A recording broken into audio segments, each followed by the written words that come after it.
گلوله حقیقی به سوی مردم شلیک کرده اید.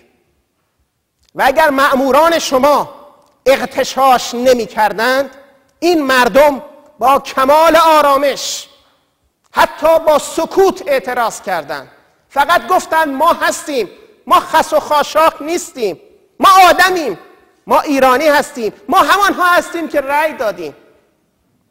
اما این فرد دروغگو رئیس جمهور ما نیست. فردی که آبروی هر ایرانی را در دنیا برده است و عزیز کرده شماست و نور چشم شماست، در نظر ما جایگاهی ندارد. اجازه ندهید بیش از این سرمایه ملی ما به تاراج رود. این سخن این عزیزانی بود که امروز در خاک خفتند. اما تعدادشان 60 نفر و 90 نفر هم نیست. آمار به نزدیک 360 نفر میرسد. سردخانه های تهران هنوز خالی نشده است، چرا که اگر جنازه ها تحویل داده میشد همان روزهای اول شورش میشد. لذا گذاشتن به تدریج جنازه ها را تحویل میدهند و بعد تعهد گرفتن از خانواده های عزادار که اگر مصاحبه کردی، اگر اعلام کردی، با تو همان میرود که بر این فرزندانت رفته است. بسیاری از آنها جرأت سخن گفتن ندارند و اگر هم یکی از افراد خانوادهش مصاحبه‌ای بکند، دیگران را وادار میکنند که تکذیب کنند. اما خورشید همیشه زیر ابر نمیماند. در این مجلس من به نکاتی اشاره خواهم کرد. دنباله سخنان گذشته‌ام است. اگر دوستان آنها را دنبال کردند، من تکرار نخواهم کرد. در بحثی که هفته گذشته در جای دیگری داشتم، از اسلام سبز و اسلام سیاه سخن گفتم معترضین سبزند و سرکوب کنندگان سیاهند و هر دو هم از اسلام میگویند. اما این گونه نیست یکی از دین بگوید دیگری از بیدینی. سبزها شبها پشت بام میروند، الله اکبر میگویند. سیاهها گلوله شلیک میکنند و میگویند دهانتان بوی الله اکبر میدهد. امروز میخواهم به برخی از نکاتی که شاید کمتر گفته شده باشد و دانستنش برای همگان مفید باشد اشاره کنم. قاتل این شهیدان کیست؟ اولین مسئله‌ای که خانواده این شهدا نیز از ما میپرسند. در نماز جمعه تهران، هم در همین هفته‌ای که گذشت و هم در اولین نماز جمعه بعد از انتخابات، ادعا شد کسانی که مردم را به خیابان‌ها دعوت می‌کنند مسئول ریخته شدن خون این عزیزان بودند. به بیان دیگر، اگر میرحسین موسوی مردم را به خیابان‌ها دعوت کرده است، این که افرادی کشته شده اند، او مسئول این خون هاست. احمد جنتی، دبیر شورای نگهبان، نیز این سخن را در همین هفته در خطبه جمعه تهران ذکر کرد. قبل از او رهبر جمهوری اسلامی نیز در اولین خطبه جمعه پس از انتخابات نیز همین سخن را بر زبان راند. ذکر کردم و اینجا تکرار میکنم، این سخن صحیحی نیست، با منطق اسلامی سازگار نیست. اگر بگوییم که در هر جنگی، در هر نزاعی، کسی که مردم را دعوت کرده است قاتل اون افراد محسوب می شود، با این منطق باید بگوییم که شهدای انقلاب اسلامی که توسط مرحوم آیت الله خمینی رهبر انقلاب اسلامی دعوت شده بودند، ایشون قاتل اونها هستند و نه محمد رضا پهلوی.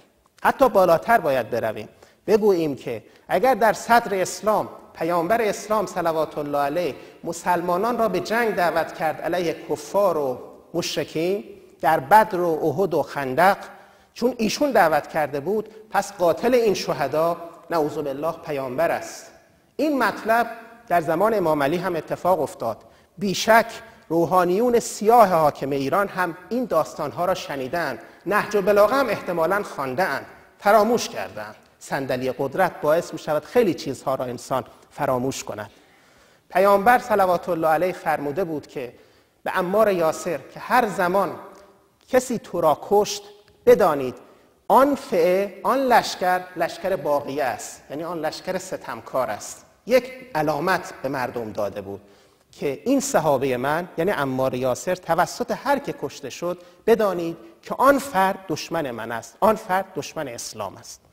در دو فتنه هایی که پس از پیامبر برقرار شد در زمان امیرالمؤمنین امام علی علیه السلام، عمار با اینکه سن فراوانی داشت در رکاب علی ابن ابی طالب می جنگید و توسط لشکریان اموی، لشکریان معاویه به شهادت رسید. بسیاری از مسلمانان که تردید داشتند در حقانیت علی و نمیدانستند حق طرف علی است یا طرف معاویه، یادشان به سخن پیامبر افتاد. یادشان آمد که پیامبر فرموده است تقتلک الفئة الباغیه، ای عمار تو را لشکر متجاوز خواهد کشت. بسیاری از اونها فهمیدند و به کمک علی وارد جنگ شدند. معاویه فهمید که دستش رو شده است، آمد مغلطه‌ای، سفسطه‌ای را سوار کرد و ذکر کرد که عمار را کسی کشته است که او را به جبهه فرستاده است. قاتل عمار علی ابن ابی طالب است، نه من معاویه ابن ابی سفیان. بعد از 1400 سال ما امروز منطق اموی را میشنویم. این شیوه‌ای که بیان شده است دقیقاً همان چیزی است که معاویه ابن ابی سفیان از حزب اموی ذکر کرد. این شیوه منطق علی نیست، منطق علوی چیز دیگری است. لذا قاتل این شهیدان برخلاف آن چیزی که توپخانه‌های تبلیغاتی رژیم جمهوری اسلامی هر روز می‌نویسند، آنها نیستند که مردم را به خیابان‌ها دعوت کرده بودند. بسیاری از این موارد مردم خود به خیابان‌ها آمده بودند. اگر هم دعوت شده بودند کاملا قانونی بوده، مطابق اصل 27 قانون اساسی.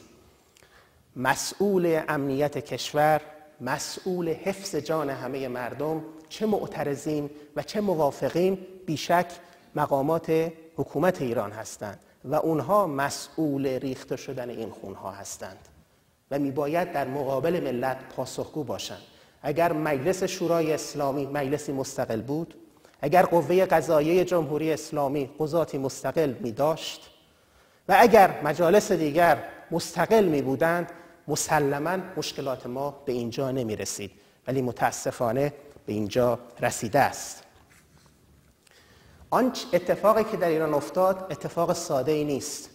اگر یک نفر کشته می شد کفایت می کرد برای آن چیزی که می خواهم به آن اشاره کنم، اما امروز دهها و شاید صدها نفر کشته شده باشند و می باید در باره وجوه شرعی اتفاقی که افتاده است با دقت بیشتری تأمل کنیم. امام علی که از او فراوان در ایران سخن گفته می شود و کمتر به راه او عمل می شود، نامه بلندی دارد در نهج البلاغه شریفش، نامه 53، خطاب به استاندار و والی که روانه مصر کرد، مالک اشتر نخعی. این نامه فی الواقع اخلاق سیاسی در نزد شیعیان است و سند افتخار ماست که 1400 سال قبل این مواردی که عین حقوق بشر امروز است، آن روز توسط امام علی ذکر شده است و عمل شده است. و امروز اگر کسی نام علی را به زبان می آورد، ما معیاری داریم به نام علی. لذا این که میگوییم علیون و الحق با همدیگر هستند، علی و حق با همند، این مسئله برای ما امروز مصداق دارد. ما مراجعه میکنیم به این معیارهایی که در نهج البلاغه ذکر شده است و افراد را، بزرگان را با این معیارها میسنجیم. یکی از این معیارها که در اواخر این نامه ذکر شده است این است: امام به والی خود متذکر می شود ایاک و دماء و سفکها، ای مالک بر حذر باش از خون مردم و ریختن آن، به غیر حلها، بدون اینکه مجوزی داشته باشی. خون ناحق را میگوید امام. اگر خون ناحق ریخته شود، بالاترین عامل برای زوال نعمتهای الهی است، بالاترین عامل برای پایین آمدن عذاب الهی است، بالاترین عامل برای زوال حکومت توست و خدا از هر چیزی ممکن است بگذرد، اما از خون مظلوم نخواهد گذشت. خون مظلوم همانند صاعقه‌ای به بالا می رود. از خود امام علی نقل شده است مظلوم فرق نمی کند مسلمان باشد یا کافر باشد، مظلوم است. به دین مظلوم نگاه نمی کنند، به حقانیت مظلوم نگاه می کنند.